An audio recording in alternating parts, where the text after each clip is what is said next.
बदमाश कहीं का, हट जा सामने से। जंगल नहीं होता तो मोर कहां रहते, और ये भेष नहीं होता तो चोर कहां रहते।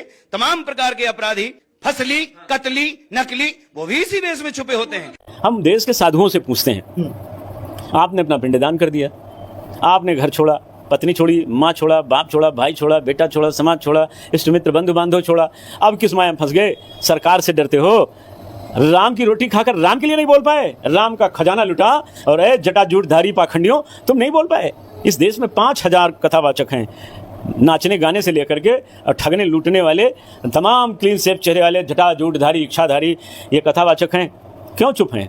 पर्ची निकालने वाले बाबा, भूत भगाने वाले बाबा, 10-10 महिलाओं वाले बाबा, 5-5 लड़कों वाले बाबा, गनर वाले बाबा, बाउंसर वाले बाबा, पहलवान बाबा, गोल्डन बाबा, चांदी बाबा, हीरा बाबा, मोती बाबा। अब राम के नाम पर तुम्हारी नानी कहाँ है?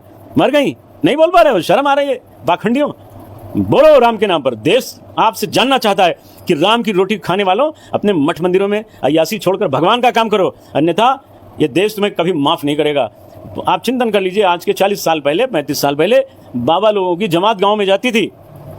गांव के लोग उनके चरणों में लौट कर कहते थे, बाबा जी आज हमारे गांव को कृतार्थ कर दिए, रुकिए भोजन करिए। आज यही वो बाबा लोग हैं जो पाल घर में और जगहों पर लकड़ सुंघवा कहकर मार डाले जा रहे हैं। क्यों पीट पीट कर मार डाले जा रहे हो? क्यों आप अय्यासी में जेल जा रहे हो? पूरा जीवन आपने ब्रह्मचर्य की कथा सुनाई, क्या लाए क्या ले जाएंगे, जो आज आपका है कल किसी और का था, परसों किसी और का हो जाएगा। अपने लिए नहीं लागू है क्या? अपने ऊपर भी तो लागू करके दिखाइए ना भाई। तुलसी पंछी के पिए घटे न सरिता नीर, माल दिए धन्ना घटे जो सहाय रघुवीर कहने वाले कथावाचकों, बेशर्मों, राम का खजाना लुटा, राम की मर्यादा लुटी, राम के प्रति लोगों की आस्था लूटी गई, राम के नाम पर लोगों की श्रद्धा लूट ली गई। और तुम, अब एक बाबा अयोध्या का है ना अभी हमारे यहाँ, 15,000 का इनामी बाबा बना, महिला ने FIR कराई। यही बाबाओं का जीवन है, जिनके चेहरे पर भगवान का तेज होना चाहिए, उनको उनके ऊपर कालिख लग रही है। आप राम का काम करो। वो पूरा मौन है, मुझे दुख हो रहा है। तमाम साधु संत अयोध्या के वो भी मौन है। पूरे देश के साधु संत, मंडलेश्वर, महामंडलेश्वर, झंडलेश्वर, बंडलेश्वर, कहाँ गायब हो? क्यों नहीं बोलते हो? हरिद्वार, मथुरा, काशी, उज्जैन, नासिक, क्यों नहीं बोलते हो? बोलो ना। राम का खजाना लूटने वालों का, उनके प्रति, उनके विरोध में न बोलने का मतलब उनका समर्थन कर रहे हो। देश के हिंदुओं से मैं अपील करता हूं कि ऐसे पाखंडियों को कतई कुछ लेना देना बंद कर दें। इनको दरवाजे पर न खड़ा होने दें। ये पापी हैं, ये इस्लामी और ईसाई अपराधियों से बड़े हैं। ये महमूद गजनी, गोरी, बाबर, औरंगजेब, अकबर से बड़े आक्रांता हैं। इनका काम अच्छा नहीं है, ये बहुत गंदा काम कर रहे हैं। इनको बोलना चाहिए। देश की आम नागरिक, आम जनता गुस्से में है, और ये लोग माल खा खा कर बैठे हैं। ये हाई ब्लड प्रेशर वाले बाबा लोग मौन बैठे हैं। ये चलेगा नहीं, इनको भी बोलना पड़ेगा, अन्यथा जनता हिसाब लेगा। मैं जगाऊंगा पूरे देश को, सोए हुए कुंभकर्णी निद्रा में सोए भारत को मैं जगाऊंगा। और हमारा गुस्सा जितना बाबर की बाबरी से था, उससे ज्यादा गुस्सा राम के खजाने को लूटने वाले इन अपराधियों से है, और उनसे, उनका समर्थन करने वालों से तो और ज्यादा है। मैं देश को जगाऊंगा। मैं जीवन का जो शेष समय है उसे लगाऊंगा, इसमें जनता को खड़ा करूंगा, और मेरा विश्वास है कि बहुत कुछ बदलेगा देश। ओरिजिनल हिंदू मंदिर की संपत्ति को छू नहीं सकता है। हाँ, एक पैसा मंदिर का छू नहीं सकता है। अगर किसी ने छुआ तो उसका DNA गड़बड़ है। एक लाइन में समझिए। बहुत दुख का विषय है, मन बहुत पीड़ित है। प्रशांत भाई, मन बहुत दुखी है।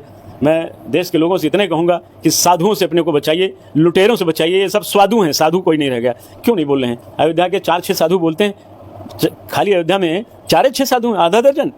बाकी ये जो 10,000 लोग बैठे हैं, ये कौन है? ये हाथी की तरह तोंद फैलाए ये बैठे हैं, ये कौन है? ये ब्लड प्रेशर बाबा लोग कौन है? इनको बोलने के लिए किसने मना किया? किसने इनकी आवाज़ दबाई?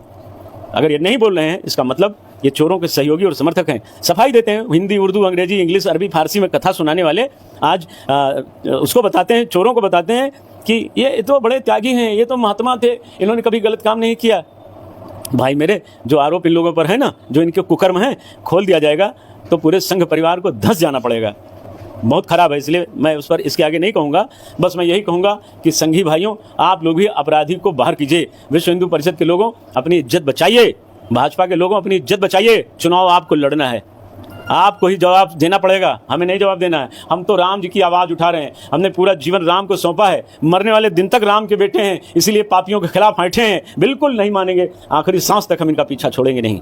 ट्रस्ट और ट्रस्ट तंत्र पूरी तरह भ्रष्ट तंत्र है, इसलिए ट्रस्ट भंग होना चाहिए। इसमें 4 शंकराचार्य होने चाहिए, इसमें शहीद कारसेवकों के परिजन होने चाहिए, और एक सूर्यवंशी छत्री जरूर होना चाहिए, क्योंकि सूर्यवंशी राम का ही तो मंदिर बन रहा है। उनको क्यों दरकिनार किया गया? दरकिनार क्यों किया गया भाई, बताओ? तो ये आप इसमें चोरों को ले आए तो चोर तो चोरी करेगा।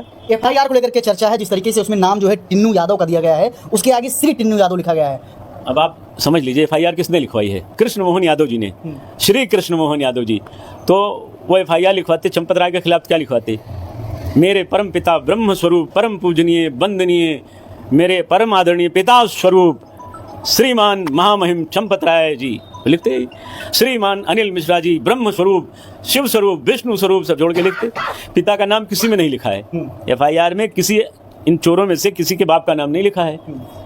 क्यों नहीं लिखा? समझ नहीं पा रहे हैं? ये सब मिल जाएंगे। ट्रस्टी भाई भाई और बात कहाँ से आई? ये भी ट्रस्टी हैं। हाँ, तो ये सब इकट्ठे हो जाएंगे। इसीलिए मैं अपनी एफआईआर लिखवाऊंगा जरूर, चाहे न्यायालय लिखे चाहे जैसे लिखवाऊंगा, क्योंकि स्टैंड मुझे करना रहेगा।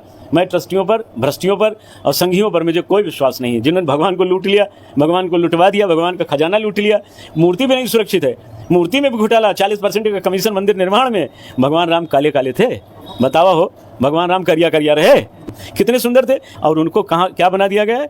वहीं अंतर है, 10 मीटर नीचे एकदम भगवान करिया करिया दिखाते, शनि देव को मूर्त लागत हैं, और ऊपरा राम दरबार में वही भगवान गोरहार गोरहार दिखात भैया, गोरे गोरे, नीचे काले राम ऊपर गोरे राम। यद्यपि राम का कोई स्वरूपता ही नहीं है, वो ब्रह्म है, अनादि ब्रह्म है। पर बनाने वाले लोगों ने जो बनवाया, इसका मतलब इसमें भी कमीशन हुआ, कमीशन खोरी इसमें भी हुई। बोलना नहीं चाहता हूँ, जो ये लोग कुकर्म किए हैं और कराए हैं यहाँ अयोध्या में। और यति नरसिम्हानंद जी ने जो कहा ना, एकदम 100% बात सही कही, 100%। तो इसलिए अभी समय है, तुरंत मुख्यमंत्री जी जिन पर बहुत प्रेशर है, वो तुरंत इन लोगों को गिरफ्तार करवाएं। मेरा मुकदमा दर्ज कराइए ना, आप पवित्र हैं तो मेरा मुकदमा दर्ज करा लीजिए, जांच करा लीजिए। अगर वे निर्दोष हैं तो उनको मुक्त कर दीजिए। हम तो ये भी कह रहे हैं, हम तो नामजद दिए हैं ना। सूत्रों के हवाले से ये भी खबर आ रही है कि चंपत राय ने, अनिल मिश्रा ने, कई लोगों ने जो इस्तीफा दे दिया है। अब वो इस्तीफा करें चाहे आत्महत्या कर लें, हमरे राम जी का खजाना वापस कर दें भैया। हमरे राम जी के जो लूट खटोट की मर्यादा तो तार तार कर ही दिया इन चोरों ने। राम जी के सब खजनवा वापस कर दें, आभूषणवा वापस कर दें, कुल जेवरवा वापस कर दें, खड़ाऊँ उड़ाऊँ सब वापस कर दें, और प्रायश्चित कर लें, प्रभु गलती हो गई, अब गलती ना होए। हम मौन नहीं बैठेंगे, हमें पीड़ा है, हमें दर्द है। जिस लड़ाई को हमने पूरा जीवन दिया है भाई साहब, पूरा जीवन भूखों रहकर लड़े हैं। हाँ, साल भर मैं जेल में रहा हूँ, मेरे घर की कुर्की हुई, सैकड़ों मुकदमे लाद दिए गए फर्जी, जिनका कोई मतलब मैं कहीं था ही नहीं, मुकदमा लाद दिया गया। और हमने कभी सरकार से नहीं कहा कि आप वापस ले लीजिए, हम लड़कर छूट करके बाहर आए हैं। हमें दर्द है, हमने अपने साथियों को गंवाया, अपनी पूरी लाइफ लगाई है। तो जब पूरा जीवन राम को है तो उन्हीं राम के लिए तो लड़ रहा हूँ, राम काज कर रहा हूँ। इस राम काज में जो हमारे साथ है वो ये राम का साथी है, राम का भक्त है, राम का सैनिक है, धर्म का सिपाही है, धर्म का सैनिक है। और जो राम के साथ नहीं, चोरों के साथ है, वो चोर है, बेईमान है, ढोंगी है, पाखंडी है, देशद्रोही है, मक्कार है। कुछ लोग हमको गालियाँ भी दे रहे होंगे, उनकी निगाह में विलेन हूँ। लेकिन दूल्हा, कभी शादी आपने अपनी किया है ना, बारात गए होंगे, तो दूल्हे को क्या मिलता है? जो घराती लोग क्या गाली देते हैं। तो जो साले और सराह जो साली हैं वो हमको गरियाएंगे, हमें प्रसन्नता है। पर हमारे रिश्तेदार हैं, साली सराह साले हैं, तो उनकी गाली भी सुन लेंगे। लेकिन राम काज में हम पीछे हटेंगे नहीं, हम किसी गाली और ताली के भाई में कभी आने वाले नहीं। मेरी आवाज़ और बढ़ जाएगी, मेरा स्पीकर डाउन नहीं होगा। भगवान राम काले थे, क्यों बना गया? ये पूछो बनाने वाले चौकटों से पूछिए, क्यों बनवा दिया? भगवान राम इतने सुंदर थे, इतने सुंदर थे, इतने सुंदर थे, उतना सुंदर संसार में कोई था ही नहीं। काले काले भगवान राम बना दिए गए। ये तो शनिदेव की मूर्ति लगती है। दक्षिण भारतीयों का वोट लेने के लिए इतना व्याकुल न होइए ना, सही चीज़ दिखाई ना भाई कि अयोध्या के राम, अयोध्या में भगवान विष्णु का यह अवतार सर्वश्रेष्ठ सबसे सुंदर था। अब वहीं आपने दो भाव कर दिया, ऊपर वाले भगवान सुंदर श्याम सलोने हैं और नीचे वाले काले काले हैं। कौन लीला है आपकी, ये हम समझ नहीं पाए। तो चलिए, भगवान जैसे हैं, घी का लड्डू टेढ़ा मेढ़ा, हरि व्यापक सर्वत्र समाना, ईशावास्यमिदं सर्वम, ये सब मानते हैं। भैया भगवान खजनवा तो लूटो, भगवान के धना तो वापस कर दो। हम कुछ न करेंगे, बस ला के आप वापस कर जाइए और भागबो यहाँ से। कहाँ जाबो? हम जमराज के यहाँ तक पीछा करब, हम पीछा छोड़ने वाले नहीं हैं। हम पर कोई दबाव काम नहीं करेगा, किसी सरकार का, किसी प्रशासन का कोई दबाव नहीं काम, एक का दबाव काम करेगा। स्वयं हमारे पिता राम, मेरी माँ जानकी आग कह दें बेटा बस करो, मैंने क्षमा कर दिया, तो मैं छोड़ दूंगा। बाकी कोई रास्ता नहीं है, इन चोरों को मैं नहीं बख्शूंगा।